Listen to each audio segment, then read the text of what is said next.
एक समय की बात है, एक महात्मा अपने शिष्य के साथ घूमने के लिए निकले। महात्मा को इधर उधर की बातें करना बिल्कुल भी पसंद नहीं था। कम बोलना और शांत रहकर तथा अपने काम से काम रखना महात्मा को पसंद था। लेकिन उनका शिष्य बड़ा बातूनी था।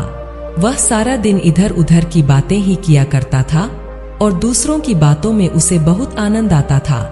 चलते चलते जब महात्मा और उनका शिष्य एक तालाब के पास से गुजर रहे थे तो उन्होंने वहां एक मछुआरे को पानी में जाल डाले मछली पकड़ते हुए देखा। शिष्य को यह बात बहुत बुरी लगी और वह मछुआरे को अहिंसा परमो धर्म का उपदेश देने लगा। लेकिन मछुआरा उसकी कोई बात समझने को तैयार नहीं हुआ। पहले मछुआरा शिष्य की बात को टालता रहा, लेकिन जब शिष्य उसकी बात नहीं माना तो दोनों के बीच में लड़ाई झगड़ा शुरू हो गया। जब दोनों आपस में बहस कर रहे थे तो महात्मा आगे निकल गए थे, लेकिन जब महात्मा ने दोनों को आपस में झगड़ते हुए देखा तो वह वापस लौटे और शिष्य को अपने साथ चलने के लिए कहा और शिष्य का हाथ पकड़कर महात्मा उसको अपने साथ ले गए। महात्मा ने शिष्य को कहा, बेटा हमारा काम तो सिर्फ समझाना है, लेकिन भगवान ने हमें सजा देने के लिए धरती पर नहीं भेजा है। शिष्य ने कहा, गुरुजी हमारे राजा को इस तरह के लोगों के बारे में पता है जो इस तरह के बुरे कार्य करते हैं। उन सब की खबर उनके पास है, फिर भी वह इनको दंड नहीं देते हैं। आखिर इस तरह के लोगों को सजा कौन देगा? शिष्य की बात सुनकर महात्मा ने कहा, बेटा तुम परेशान मत हो, इनको सजा देने वाली भी एक अलौकिक शक्ति इस दुनिया में है जो सब कुछ जानती है। भगवान की नजर सबके ऊपर है और वह सबके कर्मों का हिसाब रखते हैं। इसलिए तुम अभी चलो, तुम्हारा उससे झगड़ा करने का कोई फायदा नहीं है। शिष्य गुरुजी की बात सुनकर संतुष्ट हो गया और उनके साथ चल दिया। इस बात को बीते हुए 2 वर्ष का समय निकल चुका था। एक दिन महात्मा और उनका शिष्य फिर उसी नदी के पास से गुजर रहे थे।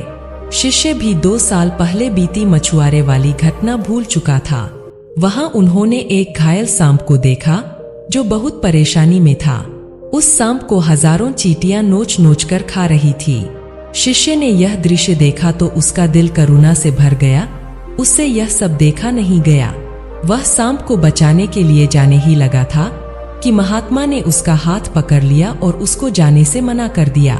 शिष्य ने गुरु से पूछा, आप मुझे सांप को बचाने के लिए क्यों नहीं जाने दे रहे? महात्मा ने कहा, इस सांप को अपने कर्मों का फल भोगने दो। अगर तुमने इसको बचाने की कोशिश की तो इस बेचारे को अगले जन्म में फिर यह दुख भोगने पड़ेंगे, क्योंकि कर्म का फल सभी को भोगना पड़ता है। शिष्य ने महात्मा से पूछा कि गुरुजी इसने ऐसा कौन सा कर्म किया है जो यह इतना भयंकर कष्ट भोग रहा है? महात्मा ने कहा कि यह वही मछुआरा है जिसको तुमने 2 साल पहले मछलियों को न मारने का उपदेश दिया था और वह तुम्हारे साथ लड़ने के लिए तैयार हो गया था। वह मछलियां ही यह चींटियां हैं जो इसको नोच नोच कर खा रही हैं। शिष्य महात्मा की बात सुनकर हैरान हो गया और उसने महात्मा से पूछा कि गुरुजी यह तो बड़ा ही अजीब सा न्याय है। महात्मा ने कहा, बेटा इस दुनिया में स्वर्ग और नर्क के सारे दृश्य मौजूद है।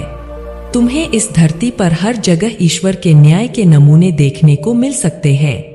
इसलिए अपने कर्म को हमेशा याद रखना चाहिए, क्योंकि सच यही है, जो हम करेंगे वह एक दिन हमें भोगना ही पड़ेगा। महात्मा ने कहा कि हमारे जीवन का हर पल बहुत ही कीमती है, इसलिए इस जीवन को बुरे कर्म करके बर्बाद नहीं करना चाहिए। शिष्य को गुरु जी की बात समझ में आ गई। दोस्तों, यदि हम अपने जीवन में बहुत ज्यादा अच्छे कर्म करते हैं तो उसी के फलस्वरूप भगवान हमारे साथ न्याय करेंगे। इसलिए हमें जीवन में हमेशा अच्छे कर्म करने चाहिए। दोस्तों, इस वीडियो के डिस्क्रिप्शन बॉक्स में हमने बहुत से धार्मिक किताबों का लिंक दिया हुआ है। आप उन लिंक्स पे क्लिक करके Amazon से सभी किताबों को ऑर्डर करके मंगा सकते हैं।